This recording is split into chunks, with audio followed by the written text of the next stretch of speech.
Hi, I'm Julie Slater. We're at Woodstock 99, and right here is Kid Rock. Dude, you What are up? exploding this year. Thank you. How is it to be right here at Woodstock 99? Decent. It's not a bad year for you, right? No, it's been a damn good year, actually. Really good. And you guys just performed. Yeah. Tell me a little bit about the experience being up on stage there. I think it was finally puts everything to bed, like, that just solidifies everything I've been doing for 10 years right there to the world, to the millions of people that are watching that, you know, I've worked my ass off for 10 years, and I don't want to sound like a little cocky bastard, and I don't have a big head. I'm very down to earth, but I know I'm one of the most talented people in the world, and I finally got to display that. So it felt very good.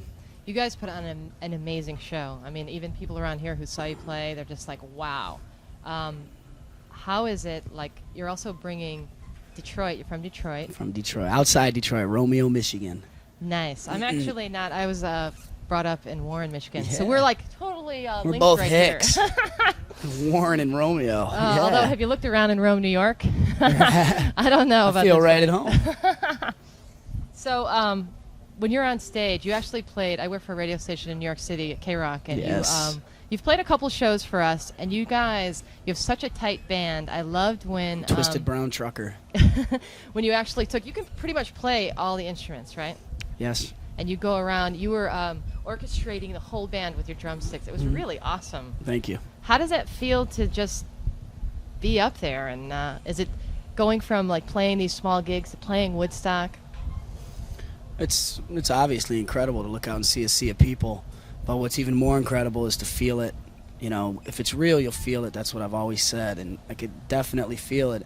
And I know you just don't come out on stage and stand there and look good and get everybody to feel what you're doing, but I know the amount of talent and the amount of hard work that I've done throughout all the years and put into that show that people could definitely feel it, and that's what I felt.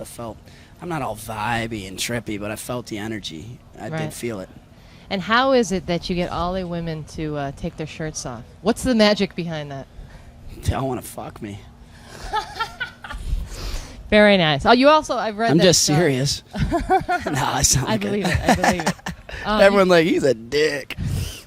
You said something about that you're very nice to your groupies. Very How do nice. you, Very honest. How do you handle all the chicks? Like, how was it?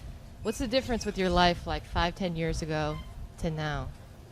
I like to model it after record sales. Like when I was at about 30 to 40,000 records, you know, the girls were about 130 to 40 pounds, you know, cute in the face, you know. They hit double platinum and just like supermodels and Playboy bunnies and porno stars approaching you. I'm like, yeah, I could dig that. So you don't mind it so much? I love it. Anybody that says they don't is a lying sack of shit.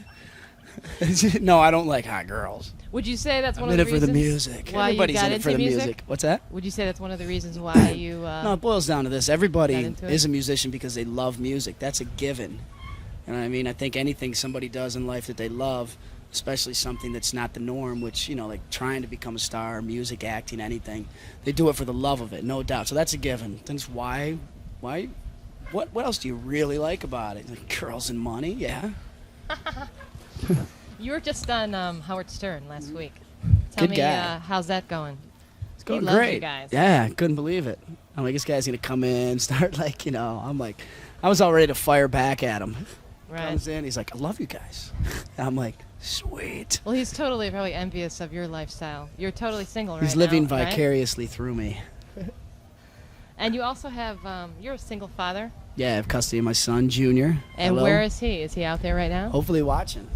He's with Grandma. My sister, who does all my accounting and bookkeeping and is also my nanny, is with me today. So he's with Grandma, and he's attending camp all week, Wow. which he's having a ball at. And you Rock get on. to see him a lot when you're on tour? I try not to bring him out on the road to like, oh, I love you too,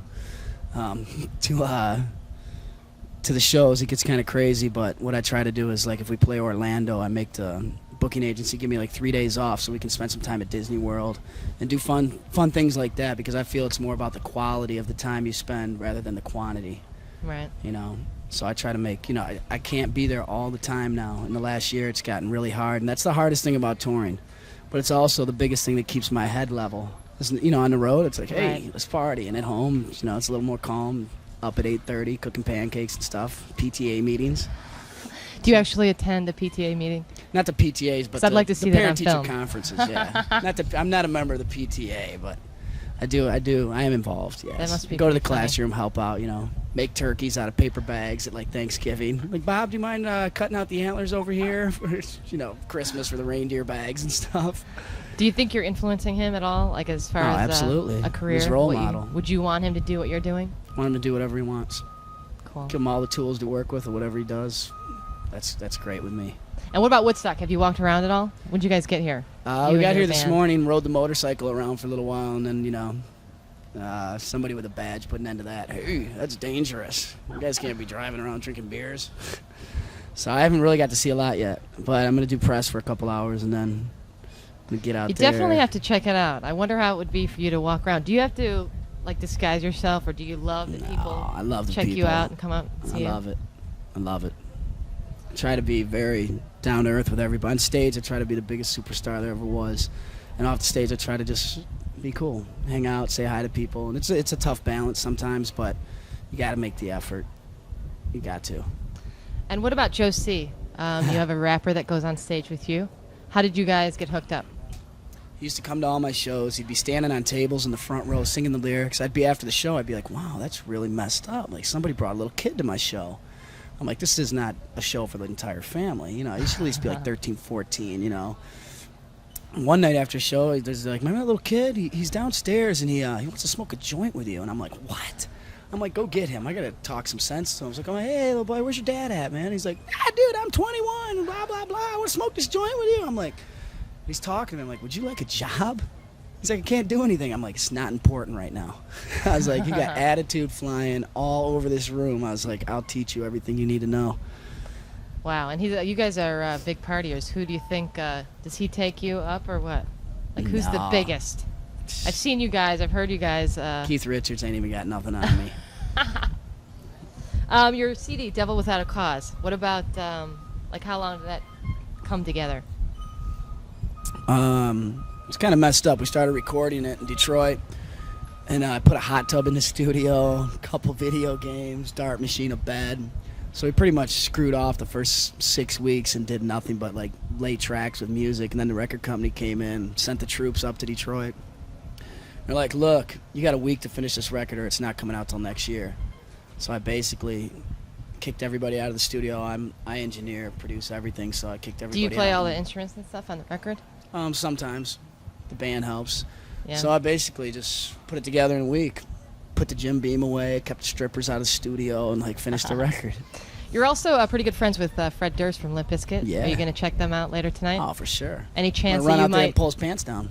You think you might just jump on stage? What's that? You might jump on stage with them? Oh, I'm sure I will. I'll be so drunk by that point. I'll probably be rolling around the stage naked or something. Well, thank you so much, Kid Rock, for Thank stopping you. by. We're at Woodstock 99. I'm Julie Slater. And thank you to everybody watching, too.